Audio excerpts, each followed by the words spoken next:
Ladies and gentlemen, welcome to the Dream Design Podcast with Amy Lee. That's me, Amy Lee. Want to let you guys know that we do have a disclaimer on today's episode. We're going to be getting into some adult content. Yes, that kind of adult.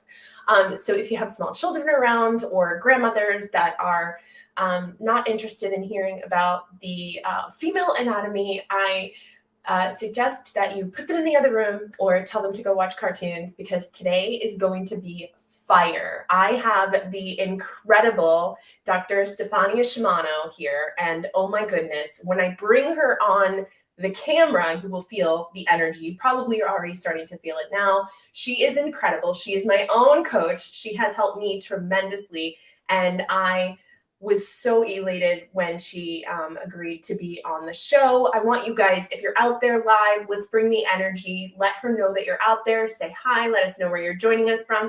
Feel free to share this, which hopefully I made it public because sometimes I don't do that. But I will be right back with Dr. S. See you in a minute. You're listening to the Design Your Dreams podcast with Amy Lee, the show that challenges you to stop chasing your dreams and start designing them. Each week, I invite powerhouse creators who have built their dream businesses to come and share their words of wisdom and stories of courage. It is my hope that through the journeys of these incredible dream builders, you too will be inspired to design and build a life and business beyond your wildest dreams. So welcome back, everyone. As promised, I have Dr. S here. She is incredible. Just wait until you meet her. I can't even say enough about her, but let's let her talk. So hello, Dr. Stephania. How are you? I'm great. How are you, Amy? Amy Lee. I am so good. And Mom, don't watch this episode, okay? Thanks. So let's start kind of at the beginning, like where, kind of tell us about your journey from where you started and kind of where you got to what you're doing now. So I was a naturopathic doctor for 9 years. And in 2017, I closed my medical practice for a bunch of reasons. One, I had had enough of how you have to run things to be in the medical profession. I'm a little bit more of a rebel than that. I don't like being told how to fit in and do all the rules. It gets exhausting. But also, I found that I was kind of burning out giving to everyone else. And when I was getting home to my 3-year-old son, I had nothing left to give. And after a couple of years of that, it was sort of a, hey, this isn't changing. My son is not getting much mommy. And there was definitely none left over for me. So I transitioned into an online business. And I started off kind of doing medical intuitive work there. And then my work opened up even bigger when changes happened in my own life. And I realized that I had kind of negated a lot of my femininity. And when I say that, I mean my ability to be soft or open or to receive without a lot of effort. And so I began a journey of awakening my femininity, healing with masculine energies so that I stopped sort of impersonating a man, if you know what I mean. And so that changed my biology. It changed how I run my business. It changed how aware I was of who I really am. And then, of course, the world responded to me differently. So it started to become a passion of mine that other women can learn to do the same. So life becomes a whole lot easier, a whole lot juicier. And yeah, I'm in a whole new place now.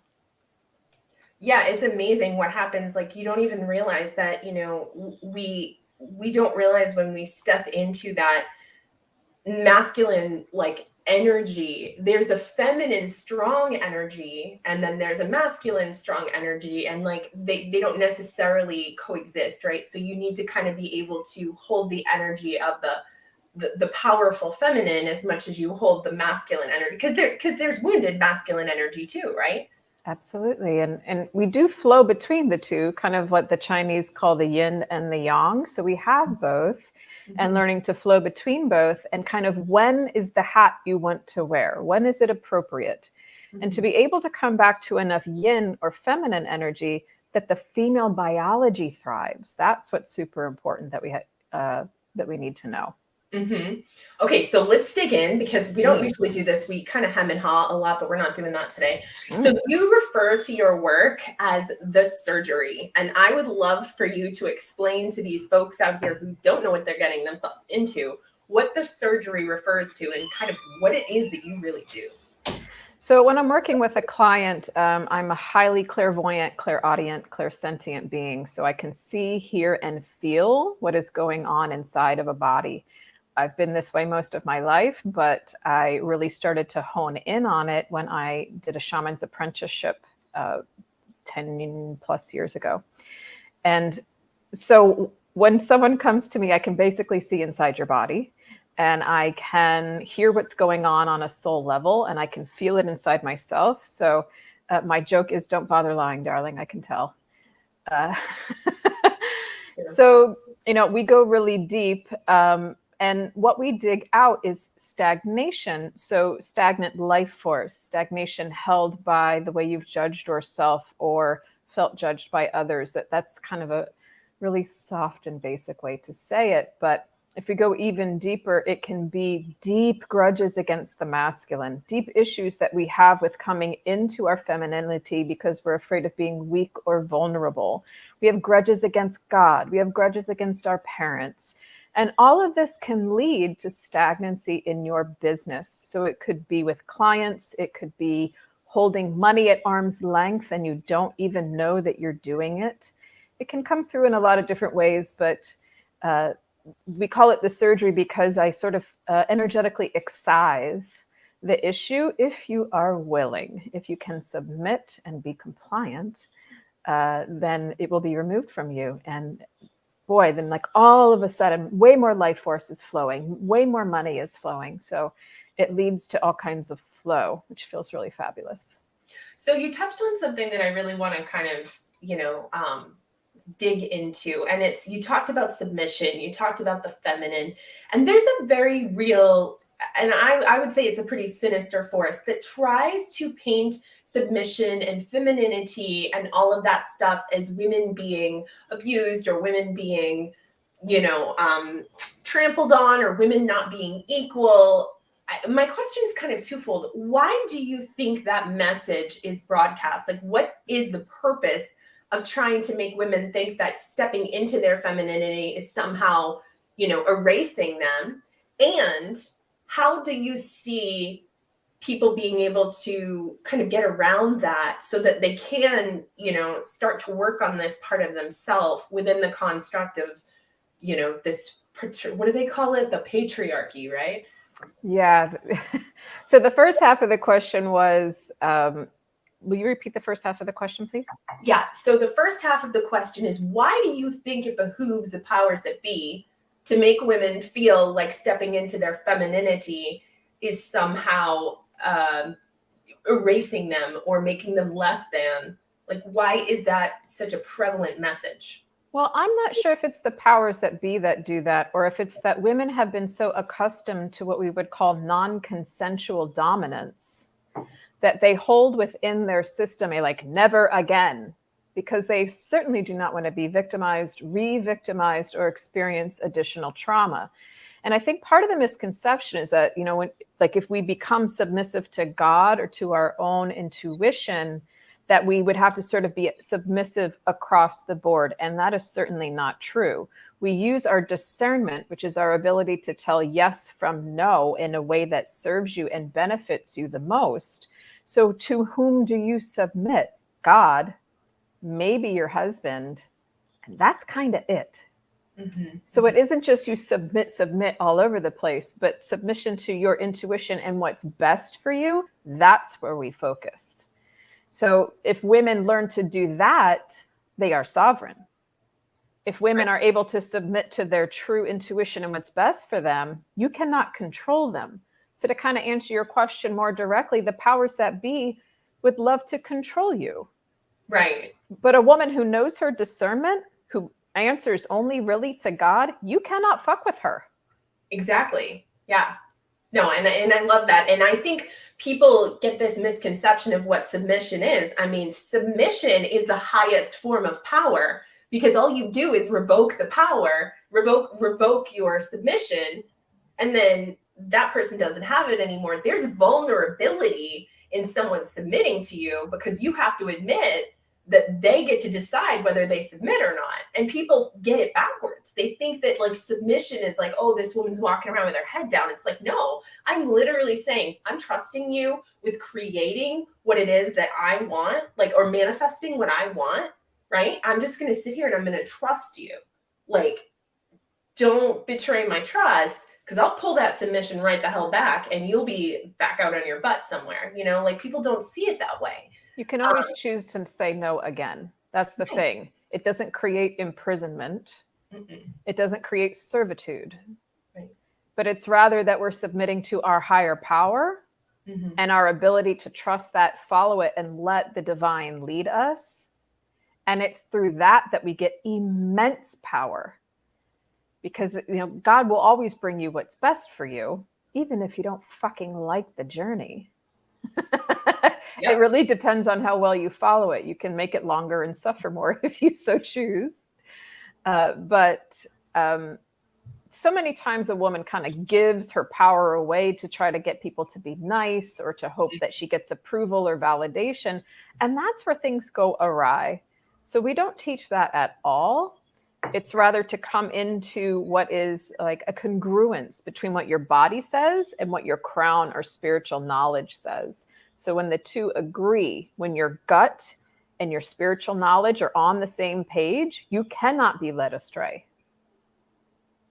Yeah, it's like being plugged into source. Like, you're getting the messages directly into your body. It's like the Ethernet versus Wi-Fi, right? There's no disturbance in the signal. You're literally channeling it right through your body. Exactly. No, I completely love that. Okay, so to get into this even deeper, one of the things, you know, that I work mostly with entrepreneurs, and I work with high achieving intuitive entrepreneurs. I work with the people that like just can't seem to fit the mold, right? Like they know things, but they don't know what they know. And they're constantly second guessing themselves. They're second guessing their choices. They're second guessing their abilities. They're second guessing themselves against all of these, you know, I guess you just call them normal people, right? And what I find is that a lot of them have kind of taken that sensual part of themselves, that feminine, you know, I don't know, wiles, I guess, and kind of just like turned it off, right? Like, it's just completely, it's just, I don't even go there anymore. There's cobwebs down there.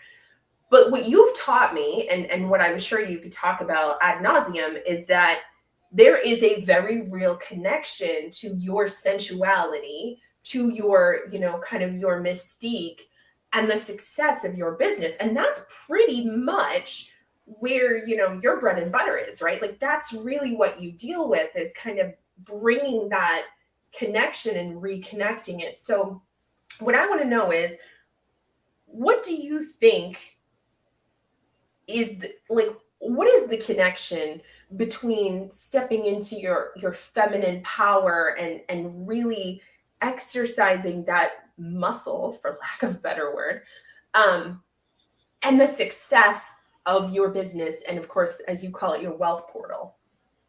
I find that if I try to go down the road of creating an offer, writing a post, making any kind of writing piece, anything that I'm doing at all, and there's no turn on for me, then it's almost like a dry pussy. It's as it's as if that's what I'm presenting to the world and nothing comes back. Even if it's beautifully tangible, even if it's so strategic and the structure is really great, if there's no like juice or sort of va-va-voom for me, it goes nowhere. But if I allow myself to really dig in deeper, push the envelope, maybe get a little bit taboo in what I'm presenting and how I feel in my body as I'm creating it, that has always led me to extreme and exquisite success. And it's really funny because every once in a while, you'll almost want to repeat something you already did, but it lost its juice. You've moved on. So you really have to pay attention to, does this light up my body? Can I even feel myself getting a little wet? Can I allow myself to enjoy that and to inject that into how I run my business And why would that be a bad thing? You know, some people get a little funny about it, like, oh, sex sells. I'm like, I'm not actually selling sex, darling. I'm helping you find where your body is a yes or your body is a no. So we're back to discernment again. But this time we're involving your anatomy in a way that feels super duper good, and the world responds. Yeah. And, you bring up a good point about the whole taboo part. Like, at some point in history, we decided that parts of our body were okay to see and parts of them weren't. Part of them were dirty and part of them were clean. And, where that came from is kind of arbitrary if you really look back at it. But we know, we're starting to see that the more somatic connection we have to our body, we absolutely see that reflected in our business. And, society, the way that it is, and the way that, like, Zucker, whatever his name is on here, wants you to be distracted and looking at 10,000 things at once and thinking of the future and thinking of the past. And the truth is, when you're not in your body, you're not alive. You're not alive. You're not alive. You're thinking of the past. You're thinking of the future. You're projecting your consciousness back or forward. You're not here. So the key and the work, right, is to really step back into your somatic body. And so if it doesn't put you on the spot, because you like me, I was thinking maybe we could do like a little mini somatic exercise to kind of show these people what it feels like to slam yourself back into your body and what it feels like to embody yourself as a human. Do we have a minute or two to do that? Absolutely. Well, the first thing we need to do is to start to tone the nerve that goes from the brain to all the organs and calms things down. That's called the vagus nerve. And there's a technique I like to teach called the holy erotic breath. And so what's so erotic about it is that you imagine that you are kissing a lover or breathing in the breath of God. It can be done either way. But you're going to sense that the breath that is rolling over your tongue and down your throat and into your lungs is like velvety on your tongue. It feels good and erotic to your mouth. And then as you exhale it, the exhale will be prolonged, longer than the inhale. And these two things together really tone that nerve and calm the feminine system. And we like to do 3 in a row. So let's begin. You're going to do it with an open mouth so that you can feel the breath over the tongue. Soft and sensual and all the way down and back out.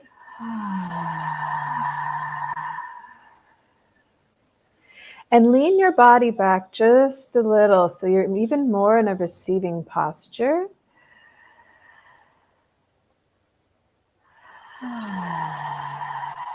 And notice that soft sigh as you exhale, like you are contented. And one more.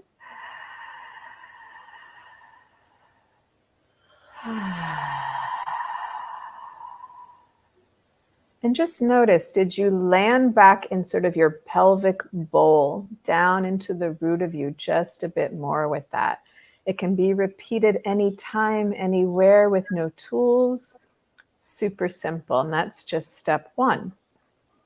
Step 2 would be imagining you could comb or gather back all of the energy that you've scattered out all over the place, whether it's social media, something that you're going to do later, what you're going to have for lunch, getting your kids off to school. Wherever your brain is, gather it all back. It might take you a few minutes. It might just take 1, but just keep gathering back so you can kind of feel the energy field around you is getting fuller with you. Get full of yourself. For real, get fucking full of yourself. This is only you can bring you back. No one can even do that for you. And when you land back in the body and the body is calm and a little more open and in that yin, like we talked about, or what's called the parasympathetic frequency, which is the opposite of fight or flight.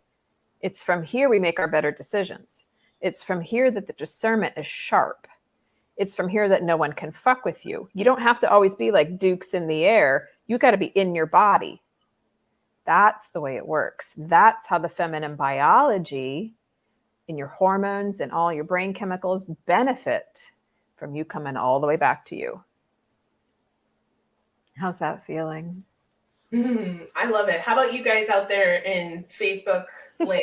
Comment and let us know. Did you do that exercise? How did it feel in your body? Would love to hear how it worked for you. We've got quite a few folks watching.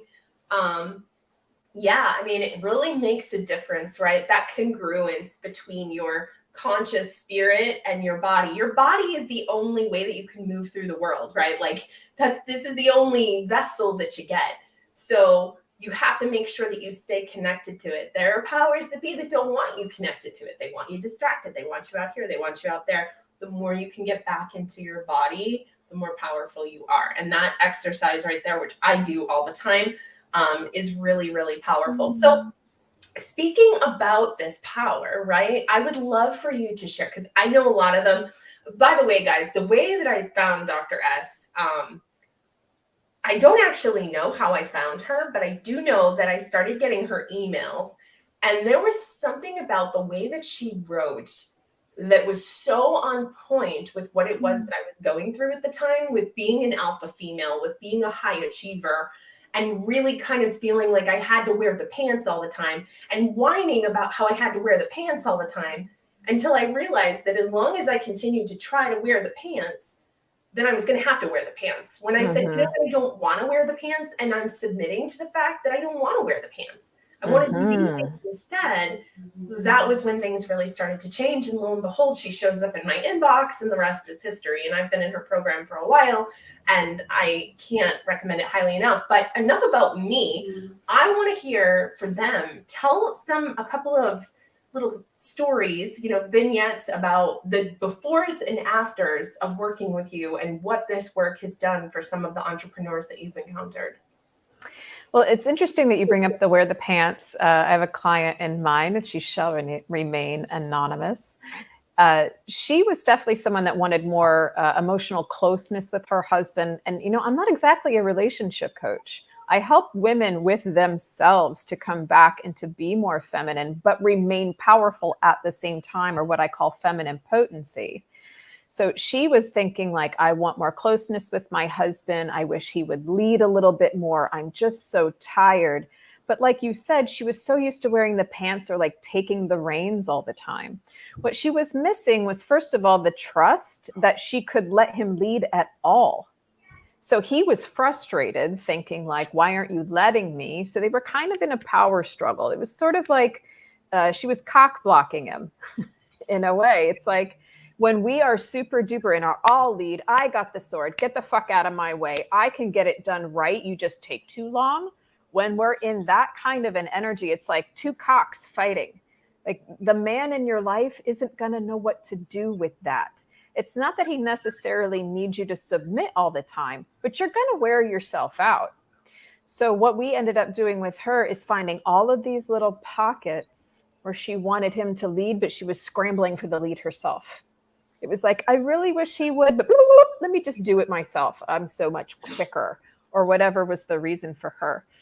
You can see her before and after pictures even. She used to look more masculine. She almost had like a high, like a flat top when we met.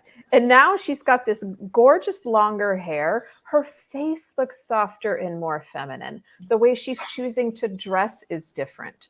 And the other things that are super tangible that happened, it was like out of the blue, she got a new car and a 6-figure contract, and her relationship with her husband is radically, dynamically different. So she was an incredible example of that. Another woman, business owner, and very high powered, very strong woman, really knows her stuff, expert in her field. She always thought that her husband wasn't picking up the fucking slack. She was constantly frustrated with him, wished that he would just either earn more money or get something done. She kind of looked at him as a bit of a slacker, and as if he was intimidated by her success. Well, she held that energy on her body of, you're not keeping up. She held that energy of, I wish you would man up.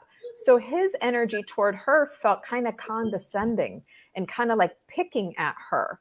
What we had to do was switch around her energy so that she saw not only was he doing his best, but he thought he was never going to fucking measure up. And if a man thinks that, he will be defensive. That's just the way it is. So she had to soften first. She was waiting for him to go first, but really her frequency, not necessarily her actions, but the energy that she held in relation to him and her view of him, that frequency changed first. And then she saw changes in his behavior without her having to ask him to do so. It was a natural and reflexive change by how her frequency changed. Women usually don't want to hear this. They're like, if he would just blah, blah, blah, I'd be fine. If he would just go first, then I could soften. And unfortunately, here's the bitter pill to swallow.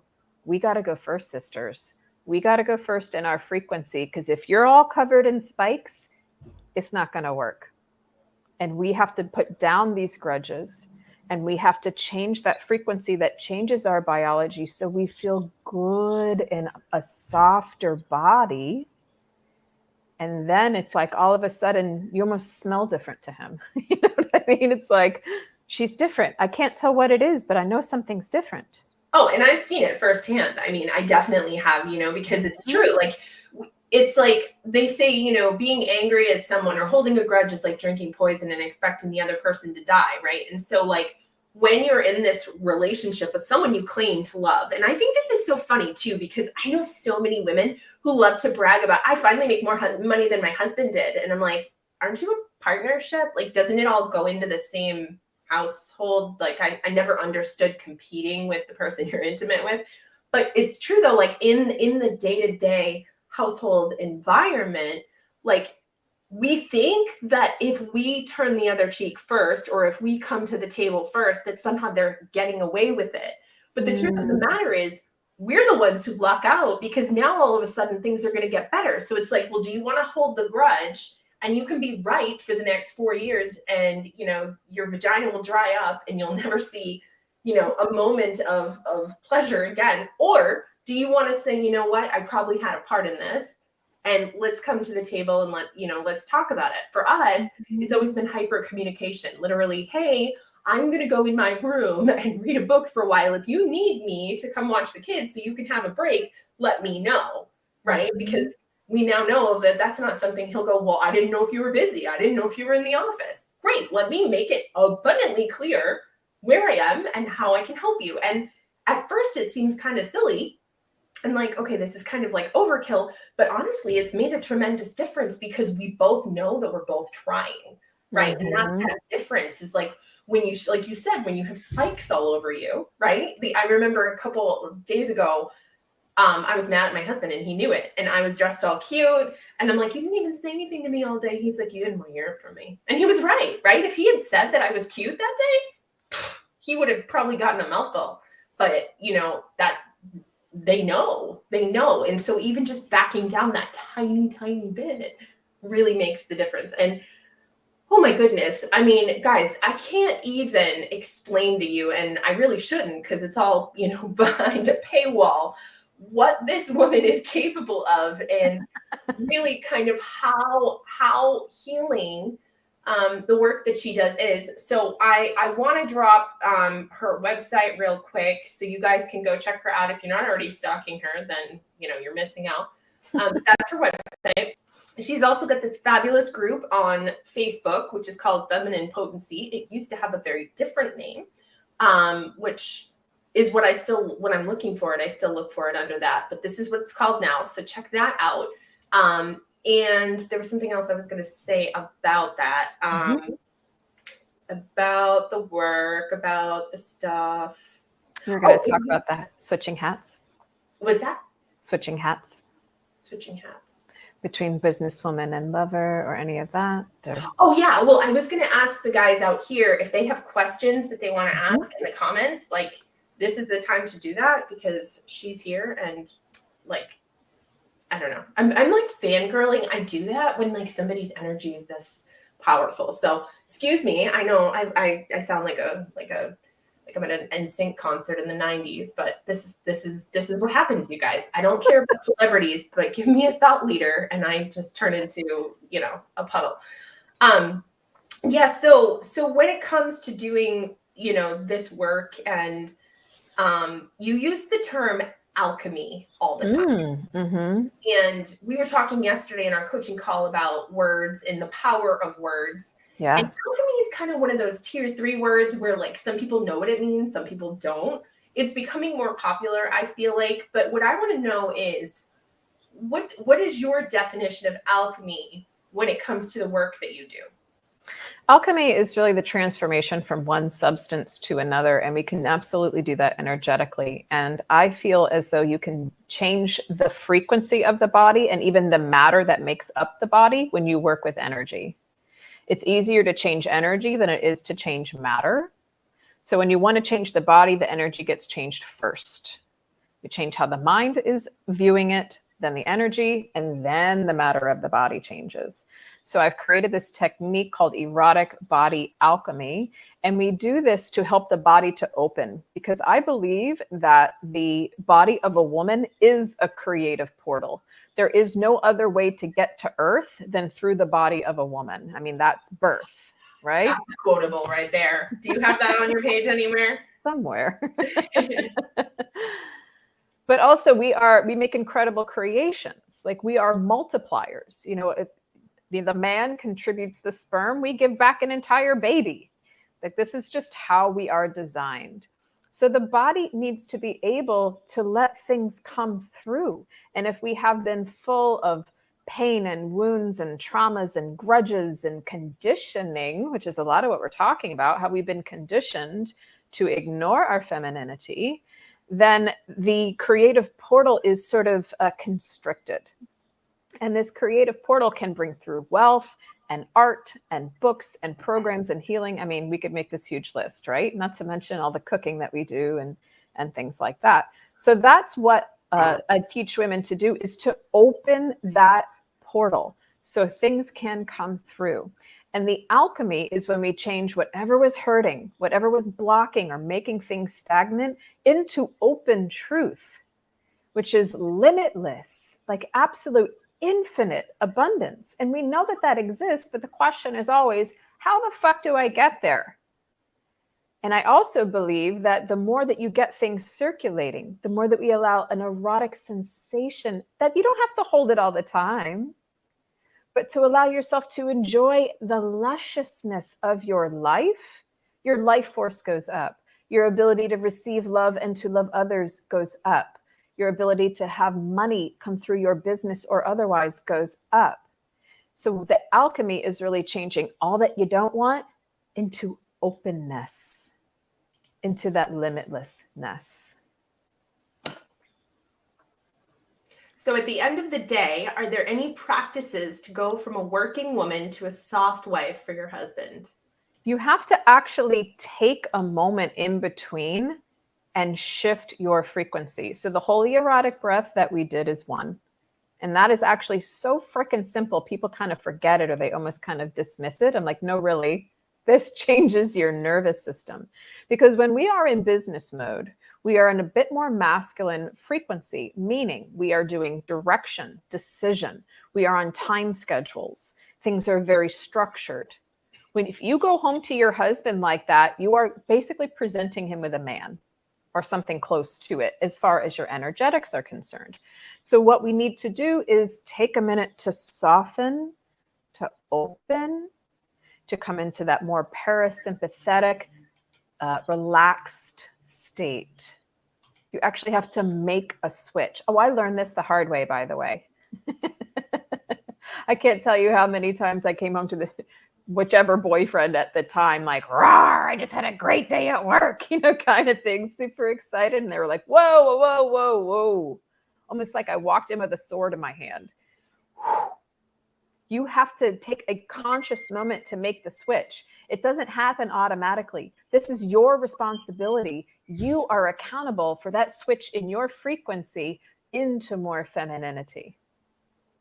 Did that answer the question? Yeah, absolutely. It answered it for me. I mean, yeah, and people have to stop thinking that femininity is a concession, right? It's not a concession. There's nothing there's nothing wrong with embodying the biology that you came here with if that's what you if that's what you identify as. Obviously, if you don't identify as that, that's a different story. But if you Right. do, there's no shame in that. There's nothing less than about being a woman. And I would argue the people that scream and yell about feminism and, being the same are the ones who are erasing women, not the people who are fighting to allow women to stand in their own power. I mean, I have no desire to pee standing up. I don't know about you, but that's not something that's on my bucket list, right? Are we in the woods or at home? Like, still crouch a little though, would it? I mean, I don't know. yeah, you're right. Yeah, and so, but there are people out there that just want to completely make, one gender. I mean, on one hand, it's like you've got people that want there to be tons of genders, but what they really want is one gender. They want equality, and equality means same. Equality doesn't mean same.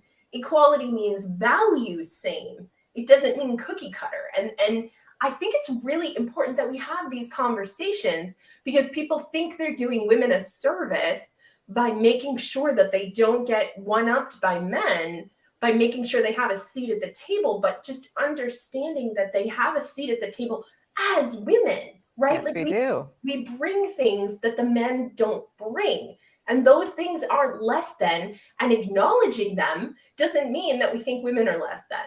Absolutely not. I'm sitting here listening to us talk, and I'm like, there's people out there that are going to be like, oh, and they're all about the feminine, keep sweet. And it's like, no, like, that's not what this is about. This is about so much more empowerment of the female. Teresa says, I have no desire to pee standing up. Well, and you'd be amazed at how many men message me due to what they've read that I wrote on Facebook. Like, thank you. We men have felt attacked, just pummeled for even being men, for even following our natural instinctual desire to lead and protect the women, not because she needs protecting, but because she's valuable and it feels good to us. And guess what? When a man would like to give you that energetic protective covering and take something off your plate, sister, that feels good. I was just going to say, that's actually kind of hot. It's fucking hot. Yes, it is. And boy, does that do like an incredible benefit for your biology. Most of the women I know that have trouble getting pregnant, because I've worked in infertility as well, these women are so incredibly stressed and anxious and in a more masculine dynamic that they can't make progesterone. If you really want to talk biology, this is real stuff. So the femininity is required for creation. This is why we do not homogenize. The male and the female are needed for creation. That's science, darlings. We can like throw, garbage at this all day long, but it's still going to take a plus and a minus. It's still going to take a sperm and an egg. That's how it works. So you can be equal, but not homogenized. I love that. Equal, but not homogenized. Someone needs to make a t-shirt of that, I feel like. Oh, I love that, Teresa. That's wonderful. Mm-hmm. Yeah, my husband calls himself my magen, which in Hebrew means shield, right? Mm-hmm. He said, not so that I can walk, so you can walk behind me, but so I can protect you, right? Like, it's not about being better than, it's about allowing a man, and you taught me this, right? Allowing the masculine energy to serve while the feminine energy creates, right? It's like having like a moat around you while you're, creating your empire so that things can't come to you. And she serves him back. This isn't a one-way street. And if it's like the happy couples that you meet, they're serving each other and serving God. Like that's how it really works. And even if we take like coupledom out of this, for a single woman, the masculine can be platonic friends. It can be father. It can be the divine. It can be strangers that do things for you that you're like, oh my goodness, I didn't even see that coming. The universe and God will provide this for you, but you have to be open to let it. And if you're always like this, I'll do it myself. It's like, fine, lady, no problem. It's amazing what can come to you. Is the great prover, right? Mm-hmm. It only shows you what you believe to be true. So what is it that you believe? Because that's all it can ever show you. And this works with homosexual relationships too, because there's still a feminine and a masculine, right? There's still Usually. that yin and yang relationship. So That's right. this isn't even just, a gender thing. This is about balance in intimate relationships. Oh, Teresa says definitely is an amazing type of relationship. Yeah, absolutely. Absolutely. Oh my gosh, I feel like we could talk about this for years. Like, I just want to remind you guys of all the yummy places that you can go to hang out with Dr. S. She's got her website, she's got her group. She goes live in her group a lot. Just be mindful. You really want to pay attention. Like, this isn't something that you should be checking your emails. You really want to make sure that you're sitting down and listening, because it's very all-encompassing, I will tell you. And then she's got all kinds of funky stuff on her website. Here's a giant link that I can put in the comments after. Someday I'll have a VA again, and they'll be able to magic all this stuff. But yeah, she's definitely somebody that you want to follow. You want to make sure that you keep up with her content. She's on Instagram too, same name. Any parting words, anything else you want to share with these people before they all bombard your DMs? I think that for women especially, it's going to be really interesting to see what happens for each person, because some women, when they come to this knowledge and they start to feel its truth in their body, it's like they start to cry. There's this relief, something I've kind of always wanted. I didn't even know I wanted it. I didn't know it was possible without it being some sort of non-consensual dominance. Right. It's a pattern or a template that I think that we were actually born to embody, and in a way that feels good and safe and right. So for those that are kind of tiptoeing into it, let yourself tiptoe into it. Like, there really is no rush. But if you really think that this is for you, I highly encourage you to pursue, or at least educate and inquire, because what it can do for your body and your relationships and your business and your money and like everything else, and even the way that you parent your children, this can change, I think, from each person, ripple out to be better for the world, the family unit. I mean, I'm even a single mother, but I've had to get along with my co-parent in a way that was very, very fucking humbling to me, because I had to let the man make decisions that I did not always agree with. But when you do, the amount of protection and covering that you feel, the amount of more harmony that you feel, the way that you show up for your children, all of that changes in a way that the body takes a deep sigh of relief. All that anxiety that we all want to clean out, especially with the current events of the world, can relax deeply if you can find that feminine frequency in your body. Oh my goodness. I'm telling you guys, she's like an Andy's mint on your pillow. Just that good. Refreshing. Refreshing, the turn down service, the whole works. So you guys can check her out in all the places. We'll put all the links. She's going to be in the group. She's in the group now. She joined today. So if you guys have questions, I will make her a little after party thread where you guys can ask your intimate questions, or if you want, you can jump in her DMs and ask her questions there. She can give you the links to all of the places. She has a really powerful thing called a wealth scan that is just absolutely transformative. So if you want to ask her about that, jump in her DMs, ask her about the wealth scan, because that is some serious alchemy right there. I'm telling you, don't take my word for it. You'll find out for yourself. But thank you so much for being here, Dr. S. It has been a total pleasure. Literally. And thank you so much for being here. And I appreciate you. Mwah. And that'll do it for this week's guest, you guys. Until next week, when we have another fantastic guest, may you be happy, may you be healthy, may you be safe, and may you be at peace. Namaste.